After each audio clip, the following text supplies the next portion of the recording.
ตามันหน่อย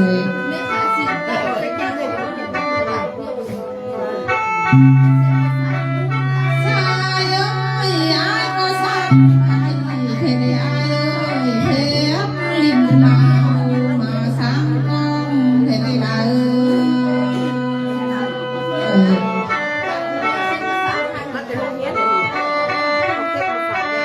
หมอลำเอ้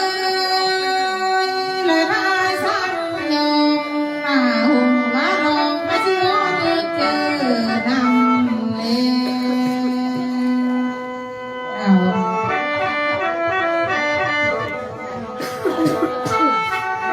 อายทำไมเบาบ่อายเอ้ยอายสิสวนเอาน้องหน้าเมื่อข้างให้น้องนั่งเสมอว่าหัวซ้ำไว้เอ้ย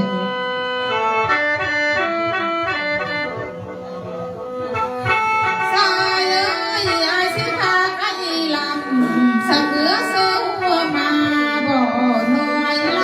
ยตาดำเอ้ยอายก็สวนเอาดอกบ่อายเอ้ยขาไก่ตาโตหน่วยสักเหลือเสียงเล่าพี่ว่าสันบ่เฮ้ย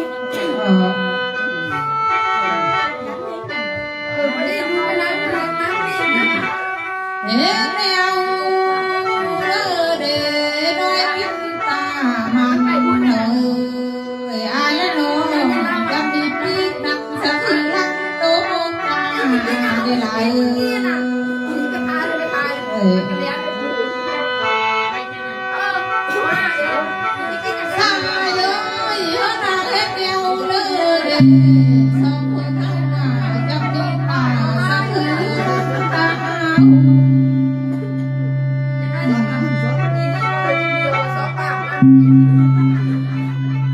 บายบา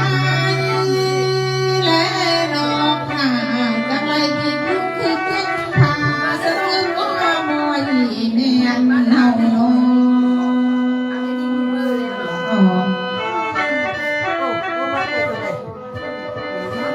แพงลงเอ้ยเฮ็ดแนวเด้อเด้ลาเอ้ยเฮาทำไมคือเพิ่งแพงเสมือนมาร้อยเดียว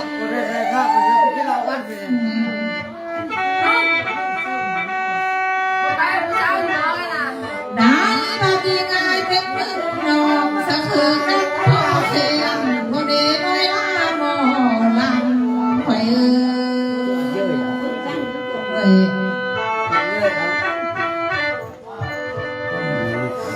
สายเอ้ยได้มาแดงสองคนเฮาเขินกันพ่อคอยโมเดลลาเอ้ยเคยกันยืดจอยเป็นพี่น้องโยลา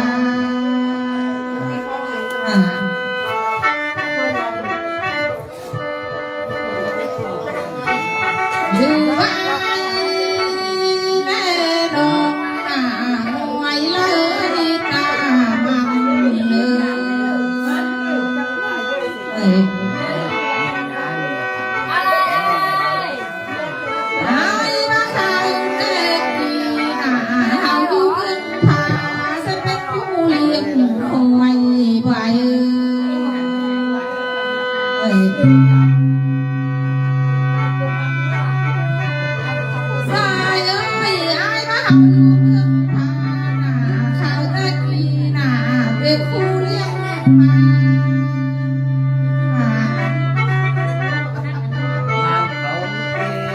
ได้มาเป็นผู้บ้านกาเฮ็ดมาทุ่งพาชมที่หลายบัว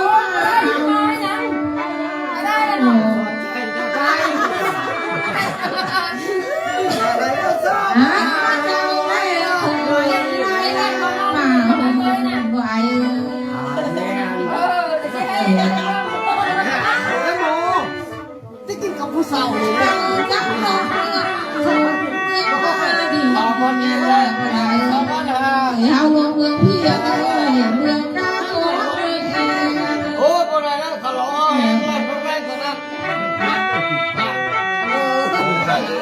หลายมาวัดวันเป็นหาและดอกไม้ก็เป็นทางบ่ไหล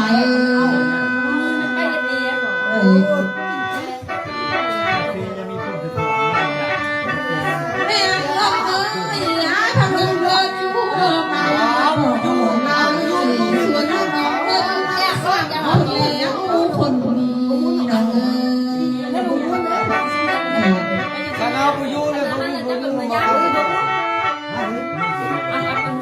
ไล่บ้านเด้อน้องจะไปดูหาใจกันเนี่ย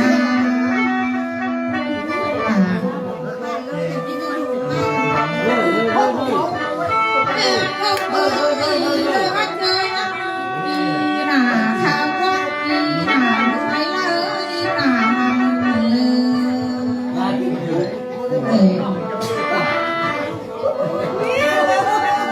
นักน้องไม่เห็นใจนะแล้วเอาหนังจอมที่ทำลายที่บ่เอ่ยเผื่อลงลงไหน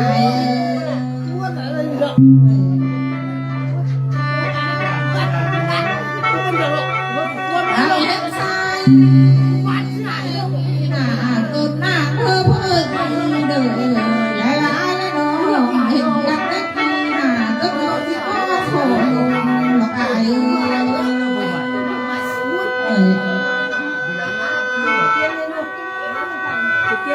แม่ก็เอ้ยเลยไม่รักกันทางป่า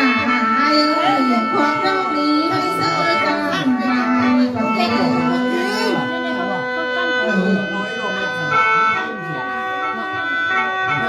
มา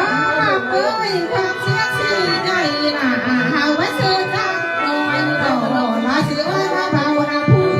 ส่งพา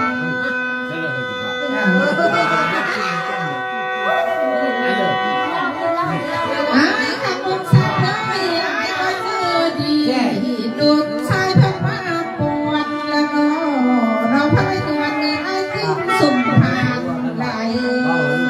ชาวนาสุภาผลงานเกิดออกมาผลงานเกิดไหลมาดีน่ะไอ้ทำบุญสักเกินไอ้บรรทัดเกิดขึ้นเลยน้องเกิดขึ้นดีเฮาเด้อส่วนแม่ไอ้เด้อบอกว่าตรงจากซื้อเรื่องสวยอันนี้เฮ้ยดีไอ้ทำบุญน่ะทางเงินมาเงินเสียง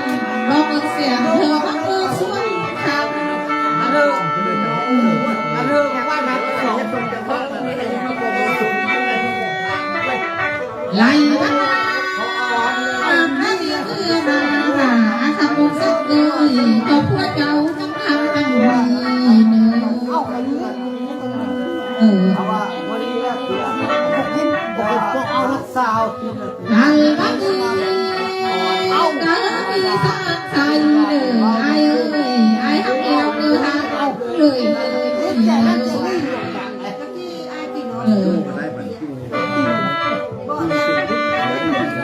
ยิ่งนักนึกนักหนาไอ้ก็ยัง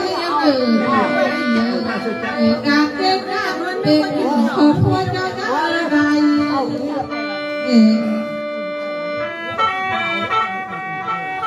ไอ้ขับรถสาวแล้วดีนะตั้งใครขอพวกเจ้าอย่างดีเนอะเมื่อเจ้าเอาคนนี้ติดวัดเอาคนนี้ไหลมาขับได้ดีเพื่อนาไอ้ขับมาเรียนพบนางเมื่อก็อายจะไม่เป็นหยองละกูหยอกเพื่อไม่ดีกูหยอกเพื่อกูหยอกไปหยอกเขาเพื่อเรียกที่บ้านใครเด้ออาจจะเป็นสักเอ้ยบ้านก็ไม่จะคบผ่านไปเลยไง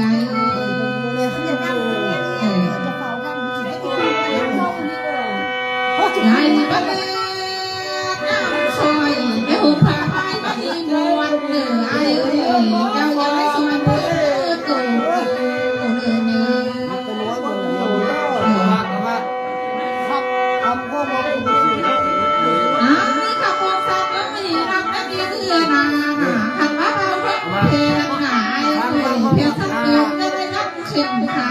phải có cầm mật đó nhiều อันละ đi áo khơi vậy áo khơi แค่ đi ทางกลางจะไว้แค่บ้านหลอก áo khơi quá หามาแพ้สักสุกนักหนา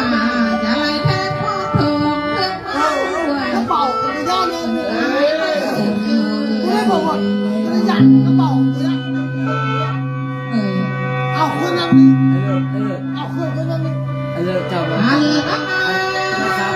วันนี้นะน้อยนะบอกเลยความพอดีจะจบไว้ไป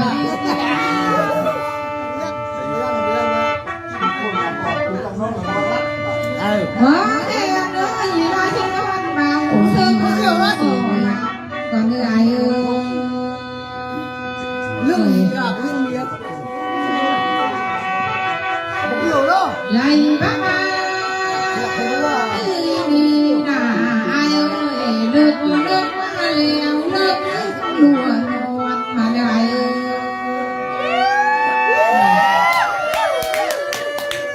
nhân lâu rồi ตายแล้วก็มาเลิกมาแล้วนะน้องกินแล้วหาเธอขับหัวเมื่อทายกว่าเนื้อ Máy nó gọi ai sẽ khóc? Ai sẽ khóc? quay đi quay đi ไม่ทำเลยขับมาเลิกมาแล้วนะน้องเนี่ยหาเธอขับมาเธอต้นใส่เขาเนื้อ Nằm đi, nằm đi. Mau ra xin mau này. mía chứ nhiều ไหลมาเลิกมาแล้วนะอย่าเสียมาชมเด้อบ่าวพี่อายเพื่อพ้องวิญญาณเนื้อ bạn sao mơ đi cả không phải là để tin đồng cảnh Mau sạch tin mau. เรียกเอาเปิ้ลเอาส่งมาด้วยกันทางใจเข็มเอิงสักตาเบื่อ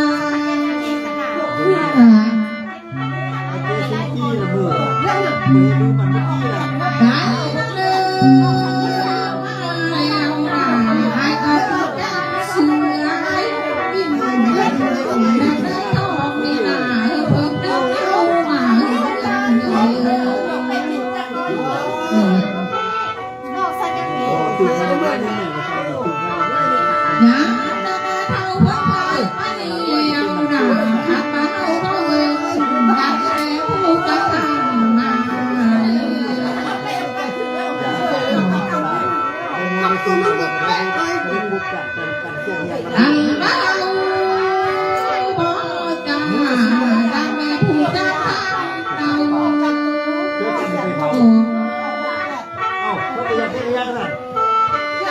หลายตาแม่ตาทองนี่นะเพื่อนข้าตาน้องขึ้นเครื่องพาเอาเดินมาเฮียดังแม่ผู้กระทำมา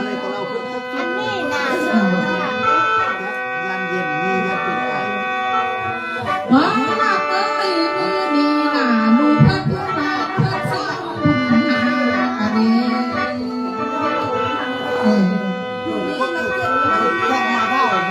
านมาดูงานผู้ทำ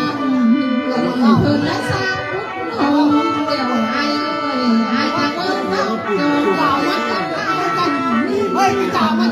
ơi nó mà thứ cùi ยายว่าเกี่ยวนาเกี่ยวสิเรียบร้อยแล้วก็ทำแรงเสียปวด